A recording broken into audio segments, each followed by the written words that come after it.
Bonjour à tous, ravi d'animer cette table ronde sur la digitalisation et la décentralisation des essais cliniques en France.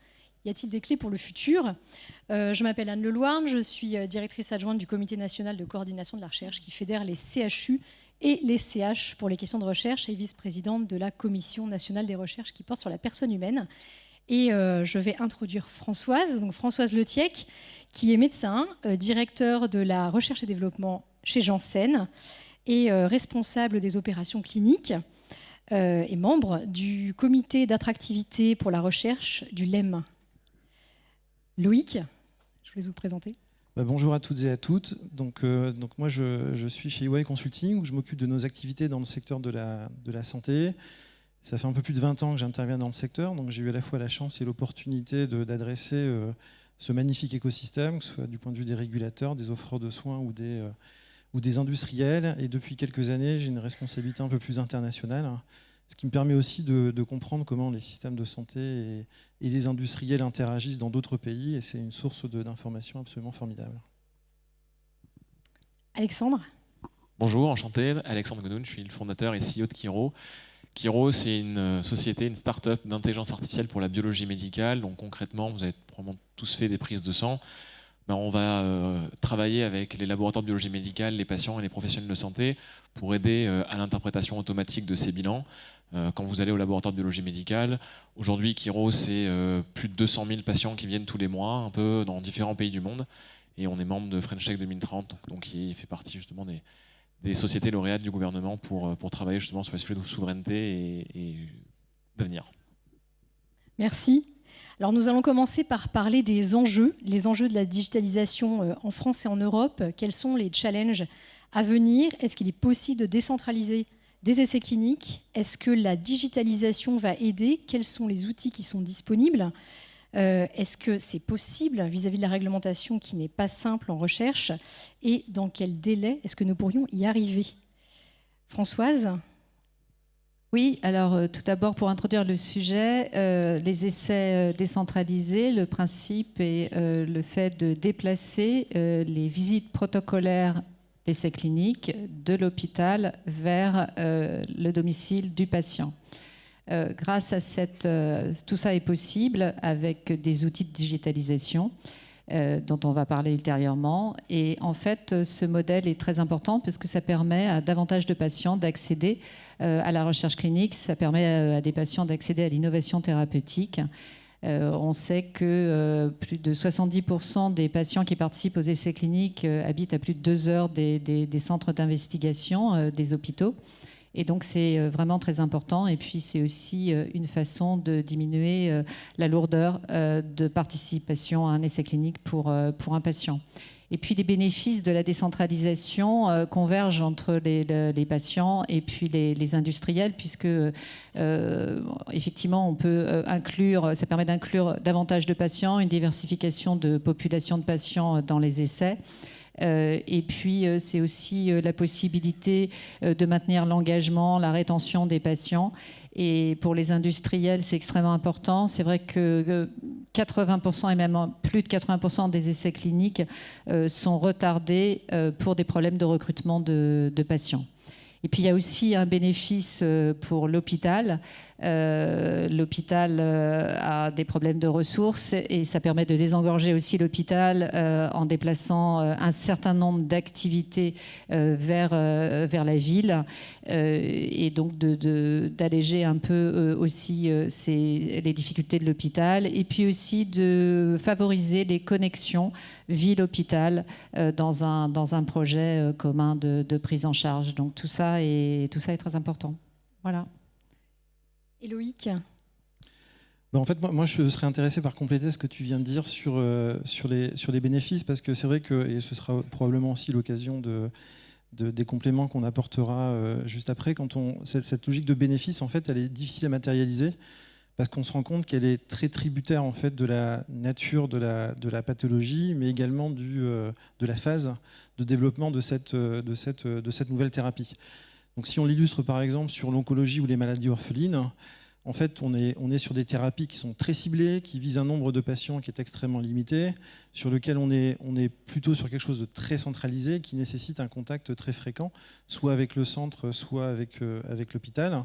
Donc on voit que par nature, il est extrêmement difficile de décentraliser, même s'il existe un certain nombre de poches d'opportunités, notamment pour les dimensions de recrutement. Et puis à l'opposé, on a le cas d'exemple, le cas d'école qu'on cite tous, c'est la Covid, hein, mais sur lequel on avait une maladie, une cause, un nombre de patients tout à fait significatif. Et on avait aussi un critère d'évaluation qui était assez simple et qui était la mortalité. Voilà, donc on voit que cette logique de bénéfice, en fait, elle est vraiment à aborder au cas par cas. Si on regarde la dimension décentralisation, en fait, sur la décentralisation, c'est probablement le sujet qui est le plus touché par la nature de la pathologie ou la phase. Donc très souvent, ce qu'on observe, c'est plutôt une optimisation ou une simplification au maximum des processus et de la chaîne de valeur, ce qu'on appelle streamliner. Donc on est vraiment plutôt dans cette logique de simplification, avec des éléments de complexité. C'est ce que tu citais sur le fait que beaucoup de patients sont assez éloignés. Donc ça nécessite aussi de traiter le sujet de fractures numériques avec un certain nombre de solutions comme la téléconsultation, mais très souvent du coup des décentralisations qu'on appelle un petit peu en mode hybride, où justement on permet de traiter les différents cas de patients. Et puis sur la numérisation, c'est probablement là où les opportunités sont les plus importantes sur toute la chaîne de valeur, avec un enjeu qui est absolument fondamental, c'est la donnée. Et donc, qui dit données, dit structuration de la donnée, interopérabilité, sécurité, capacité à partager. Et donc voilà, avec une logique avec des enjeux très très forts autour de ce sujet de la data. Donc peut-être avant de passer la main, mais du coup la décentralisation, en fait, elle est quand même très liée à la digitalisation, alors que la digitalisation offre un nombre de cas d'usage beaucoup plus large. Et pour compléter ce qui vient d'être dit, en fait, l'enjeu aujourd'hui de la digitalisation des essais cliniques et la décentralisation, c'est effectivement cette question de données. On en parle énormément. Et aujourd'hui, en fait, il y a des enjeux sur le terrain qui sont parfois un peu différents de ceux qu'on peut voir ailleurs. Je vous donne un exemple. Nous, on voit dans beaucoup d'essais cliniques, encore aujourd'hui, des documents qui sont écrits à la main par le professionnel de santé. Donc, on a encore besoin de professionnels de santé pour justement travailler sur ces essais. Et l'enjeu de la digitalisation, c'est aussi un enjeu de transformation sur le terrain et de pouvoir en fait passer à ces prérequis que sont ceux que Loïc vient d'évoquer, à savoir l'interopérabilité des données, la digitalisation de l'information et puis la communication d'une information au patient. Il faut aussi avoir conscience qu'aujourd'hui, voilà, le patient est clé dans cette typologie d'essai. Et donc l'accès à l'information du patient va être fondamental pour qu'il puisse suivre son essai, pour qu'il puisse avoir conscience des informations et puis qu'il puisse communiquer aussi ces informations-là avec les promoteurs ou les parties prenantes de l'essai. Et donc aujourd'hui, ce qu'on voit, c'est que on y va. Tous les pays du monde aujourd'hui, pour des questions de coût, et je pense que le Covid a accéléré les choses, on va de plus en plus vers ces outils-là. Mais on voit quand même sur le terrain des freins qui nécessitent aujourd'hui de vraiment travailler. Je vous donne un exemple typiquement sur le sujet qui nous concerne chez Quiro avec la biologie médicale. On sait qu'aujourd'hui, 70% des décisions cliniques ont recours à la biologie médicale, qu'il s'agit d'un diagnostic ou d'un traitement. On sait que 100% des essais cliniques aujourd'hui collectent de la donnée de biologie médicale, mais on sait aujourd'hui aussi que moins de 30% des promoteurs et de ceux qui travaillent aujourd'hui sur ces essais cliniques vraiment exploitent cette donnée de biologie médicale. Pourtant, elle est présente, et donc il y a encore une étape à franchir entre la collecte et l'exploitation de ces informations. Donc, beaucoup d'étapes à franchir, des enjeux qui sont quand même très importants pour la recherche en santé et donc la santé publique française, des enjeux qui sont forts pour les promoteurs industriels, pour les promoteurs académiques et pour les startups, et aussi pour les patients pour qu'ils accèdent un peu mieux aux études et qu'on puisse mailler tout le territoire. Mais est-ce qu'on est prêt pour cette révolution digitale actuellement? Alexandre ? Effectivement, prêt, oui, on commence à le devenir de plus en plus, on en parle. Ça va très très vite. Aujourd'hui, ce qu'on commence à voir, c'est vraiment en fait cette décentralisation et cette digitalisation end-to-end de l'essai clinique. C'est-à-dire vraiment de bout en bout de l'essai et du processus, cette digitalisation. Il y a deux enjeux principaux qu'on commence à voir. Il y a un premier enjeu qui est effectivement la digitalisation de l'essai avec la possibilité pour le patient d'avoir accès à des informations à distance et de pouvoir le faire à partir de la maison en étant aussi bien finalement suivi que quand il est à l'hôpital ou dans le centre. Donc typiquement, ça va être tout ce qui va être téléconsultation, etc., qui va permettre justement un suivi avec des outils digitaux, qui va permettre aussi d'interagir avec le patient pour collecter ces informations et pour qu'il puisse communiquer les avancées dans le cadre de l'essai et puis que lui aussi soit tenu informé. Je pense qu'on parlera ensuite des outils justement qui permettent cette digitalisation. Et puis, il y a ensuite un deuxième autre volet qui va encore plus loin, comme le disait Loïc, où justement, en fait, on va vers même la numérisation du patient. Donc là, c'est tous les sujets qui sont liés à ce qu'on appelle les essais, les bras contrôle externalisés et digitalisés. C'est toute les bras contrôle en fait in silico, où en fait aujourd'hui on est capable, typiquement ce qu'on fait aujourd'hui avec Kiro et avec quelques industriels, où on est capable de pouvoir digitaliser et numériser en fait des cohortes de patients artificiels dans le cadre de bras contrôle pour éviter d'avoir forcément à aller chercher des patients et avoir un impact sur des bras contrôle, pour mieux comprendre les pathologies et justement aller identifier ces patients là où ils sont et de pouvoir extrapoler aussi à partir des données des informations qui permettent à moindre coût de trouver plus vite des thérapies et moins chères et plus efficientes. Donc ça, c'est effectivement tout l'enjeu qu'on commence à voir sur l'aspect digitalisation. Il y a donc un aspect digitalisation sur le terrain, et puis probablement quelque chose qui va arriver, une nouvelle vague qui va arriver, qui va être la numérisation du patient.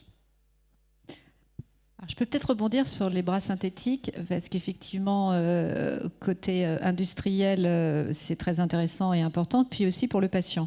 Parce que finalement, l'utilisation de ces bras synthétiques, donc de ces cordes virtuelles, ça permet véritablement de diminuer le nombre de patients exposés aux bras placebo, aux bras dits standard of care, c'est-à-dire le traitement standard. Et donc, du coup, ça permet à davantage de patients de recevoir l'innovation. Et puis, pour l'industriel, ça veut dire aussi moins de patients dans un essai clinique, donc une durée d'essai réduite, un coût aussi possiblement réduit. Donc effectivement, il y a beaucoup d'avantages. Bon, après, sur le plan, il faut voir un petit peu pour le régulateur. Il faut que l'évaluation de ce type de dossier qui utilise cette méthodologie puisse se faire. Et je crois que la FDA est un peu plus en avance là-dessus par rapport à l'EMA. Mais effectivement, c'est important. Et puis pour revenir un petit peu sur effectivement le sujet de la population de patients accessible grâce à la décentralisation qui était soulevée aussi par toi, c'est que en fait ça permet d'avoir une population de patients beaucoup plus diversifiée, et la diversification de la population, c'est important aussi sur un plan réglementaire. Pour revenir sur le plan réglementaire, ça fait partie des exigences de la FDA pour les protocoles d'enregistrement, d'avoir une population de patients inclus dans l'étude avec une diversification satisfaisante. Donc en fait on répond aussi à ce sujet. Après, j'avais peut-être un autre sujet qui est encore autre chose et qui est complètement différent par rapport à l'approche décentralisée des essais cliniques. C'est le sujet de l'empreinte carbone. Quand Johnson & Johnson, comme beaucoup de laboratoires, a une stratégie très forte, sustainability, environnement. Et quand on regarde les études d'empreinte d'émissions de carbone, on voit qu'en fait, ce sont les déplacements de patients, les déplacements de moniteurs qui sont en fait les plus pourvoyeurs de carbone, les plus importants en termes d'émissions de carbone. Et donc, ça laisse penser qu'effectivement, ces nouvelles approches décentralisées, plus proches du patient, utilisant aussi un écosystème de soins autour du patient, seraient susceptibles de diminuer l'empreinte carbone de la conduite de nos essais. Alors tout ça est à mesurer de façon très précise, parce que aussi la digitalisation, ça c'est vrai pour toute digitalisation, on utilise pour être produite, tous les outils, les objets connectés ont aussi une empreinte carbone importante. Donc il faut balancer ces deux aspects. Mais c'est aussi un point des essais décentralisés. Peut-être pour compléter sur cette partie outils, moi je pense qu'il y a un élément qui est important, c'est que décentralisation et digitalisation sont vraiment deux démarches différentes, même si elles sont à mener en parallèle. Sur la partie décentralisation, je dirais que le sujet est vraiment à étudier au cas par cas, en lien avec ce qu'on a pu dire précédemment, avec vraiment cette logique absolue de simplifier à toutes les étapes du processus, que ce soit pour le recrutement, que ce soit pour le protocole, que ce soit pour le consentement, que ce soit pour le monitoring, que ce soit le suivi en temps réel. Donc d'aller chercher en fait toutes ces poches de gains avec les différents outils du marché, de manière à simplifier, mais tout en gardant la qualité de l'essai. Sur la partie digitalisation, là, je dirais le champ du possible est quasi infini, et je dirais presque cette audience et puis cette journée autour de l'innovation et de l'intelligence artificielle, voilà, montre qu'il y a un écosystème de start-up et d'innovation qui propose beaucoup de solutions. La force publique aussi est également très présente avec des solutions, avec aussi des modes de financement. Il y a également les objets connectés que tu citais, qui sont également des outils très importants pour la digitalisation des essais, et avec tout le potentiel en fait, que l'on peut aller chercher derrière en termes de data et d'intelligence artificielle. Se pose quand même la dimension, ou en tout cas la contrainte du réglementaire, parce qu'il est difficile d'avancer sans traiter ce sujet. C'est vrai que c'est une notion qui est importante, difficile à traiter, parce qu'on est sur des choses qui sont très régulées, mais pour lesquelles il y a un enjeu de simplification qui est important. Et peut-être pour donner une illustration, si on regarde le cas du consentement, quand un patient doit signer un protocole, c'est 20 ou 30 pages, écrit souvent en petit, avec certains alinéas dans lesquels on peut vous dire que vous allez décéder. Donc c'est sûr que quand le protocole est expliqué par un médecin, on a un taux de rejet qui est extrêmement faible. Quand on digitalise, si effectivement le protocole n'est pas simplifié, on a des taux de rejet qui sont bien supérieurs, parce qu'effectivement le patient, même avec une téléconsultation, peut avoir plus de difficultés à se projeter sur les risques et sur les bénéfices. Donc cette dimension, sur les outils, il y a beaucoup d'outils. Il faut le faire effectivement au cas par cas, et puis il y a quand même cet enjeu réglementaire qui est important. Et pour terminer, je dirais aussi qu'on est dans une logique et une compétition qui est mondiale. Donc on a aussi quand même un enjeu, en particulier en France, de simplifier un maximum pour garder cette compétitivité. Parce que sur les essais cliniques, soit vous êtes premier, soit vous avez perdu. Donc la dimension outil réglementaire est aussi en appui à l'outillage, est également très très importante pour réussir. Donc ces outils vont simplifier la vie des chercheurs, simplifier la vie des entreprises, simplifier la vie des patients. Est-ce que parmi ces outils, vous avez des exemples de cas d'usage qui vont avoir une influence sur la qualité des essais cliniques ? Alors, je vais continuer. En fait, je pense que si on... Peut-être pour essayer de simplifier un peu, on peut reprendre les principales phases, les 4 grandes phases d'un essai clinique pour voir justement où peuvent être ces poches de décentralisation, de digitalisation. Sur les phases 1, où on cherche la toxicité, c'est extrêmement difficile parce qu'on a très peu de patients, on a vraiment besoin d'une relation de proximité avec le médecin. Donc c'est extrêmement difficile de décentraliser ou de digitaliser. On peut toujours aller chercher des outils sur le recrutement, mais on est vraiment quand même dans une étape où les poches de valeur sont très limitées. Sur les phases 2, on cherche le bénéfice sans comparaison. Ben là, on a besoin de plus de patients, de manipuler plus de data. Donc voilà, on commence à avoir des premières opportunités de digitalisation et de décentralisation. Mais ça reste quand même pas si simple que ça, parce que la relation de proximité avec le centre ou avec l'hôpital est importante. Quand un patient collecte des datas et les analyse, ou analyse ses propres datas, bah, il les interprète de façon différente que le médecin. Donc on voit aussi qu'il peut y avoir un biais sur la qualité de la donnée.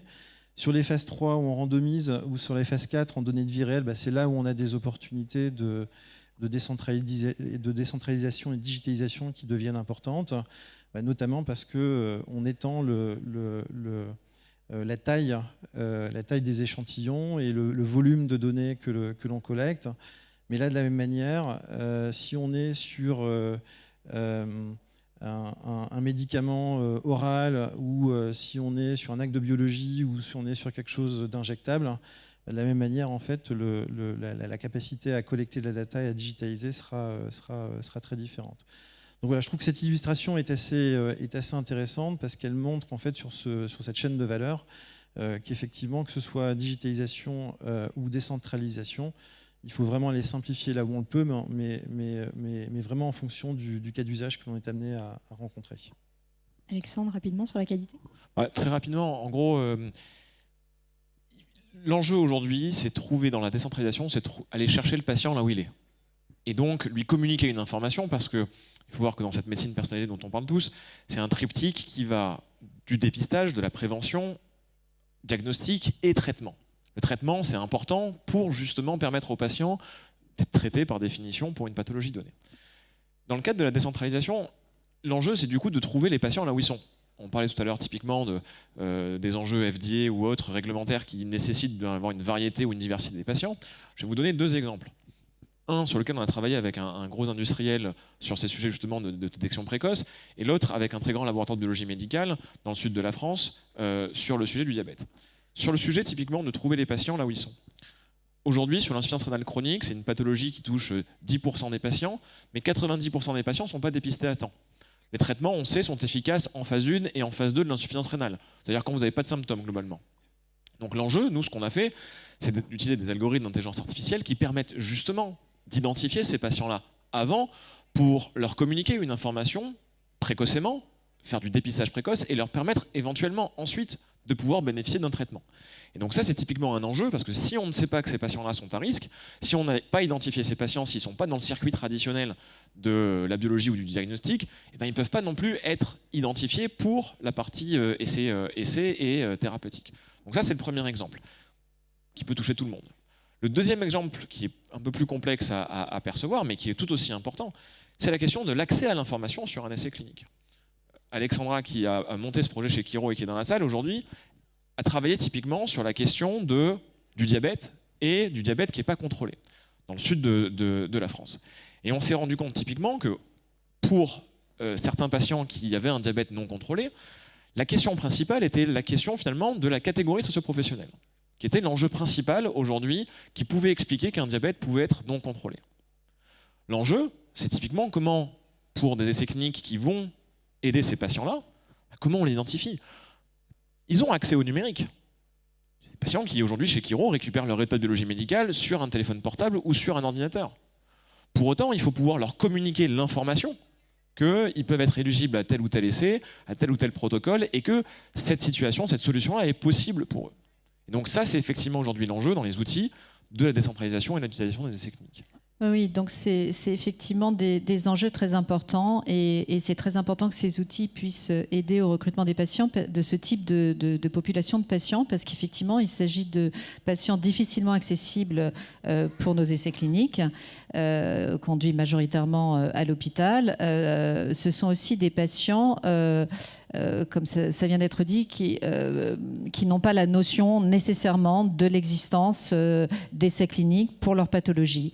Et donc, effectivement, c'est très important de pouvoir leur proposer cet accès à peut-être une innovation et peut-être une voie de traitement pour eux. Donc, on revient un peu sur la diversification de population. Alors, effectivement, c'est vrai aussi que pour la conduite de ces essais décentralisés, il y a des prérequis, c'est sûr, il y a la complexité des protocoles. Maintenant, il y a des protocoles, on peut faire de la décentralisation. Il y a beaucoup de modèles hybrides, en fait. C'est-à-dire que les essais sont conduits à l'hôpital et puis il y a certaines visites protocolaires qui peuvent être conduites au domicile du patient, et notamment sur des pathologies lourdes, notamment en oncologie ou des pathologies qui vont induire une difficulté de mobilité pour les patients. Et donc là, c'est extrêmement important parce que ça permet de pouvoir... ça permet à ces patients déjà de pouvoir participer à l'étude et de ne pas revenir fréquemment à l'hôpital, ce qui ne serait pas possible parce qu'ils sont très fatigués. Et puis, du coup, ça permet à ces patients d'accéder à ces innovations. Donc, en fait, il y a beaucoup d'opportunités, beaucoup de possibilités pour ces approches décentralisées qui peuvent être modulaires, avec toujours la notion derrière d'outils, de télémédecine, de questionnaires électroniques, d'accès au traitement, consentement au domicile du patient. Et quant au consentement électronique, alors c'est vrai qu'il y a des modalités pas simples, mais dans tous les cas, ma compréhension est que c'est une digitalisation de l'outil, mais ça n'enlève pas la consultation du médecin et ça n'enlève pas la relation extrêmement importante entre l'investigateur et le patient qui doit de toute façon exister, ça c'est certain. Et puis, in fine, toujours dans l'intérêt du patient. C'est surtout ça qui... Oui. Toujours, eh bien, la France va devoir faire face à des enjeux de réglementation très importants, des recommandations européennes qui sont parues, qui ont été diffusées et maintenant il faut les mettre en place. Ça nécessitera des évolutions des méthodologies de référence de la CNIL et des bonnes pratiques cliniques pour les essais. Et eh bien, vive les essais cliniques du futur. On se retrouve d'ici quelques années pour savoir si on a réussi à digitaliser la totalité du système. Merci à tous. Merci. Merci.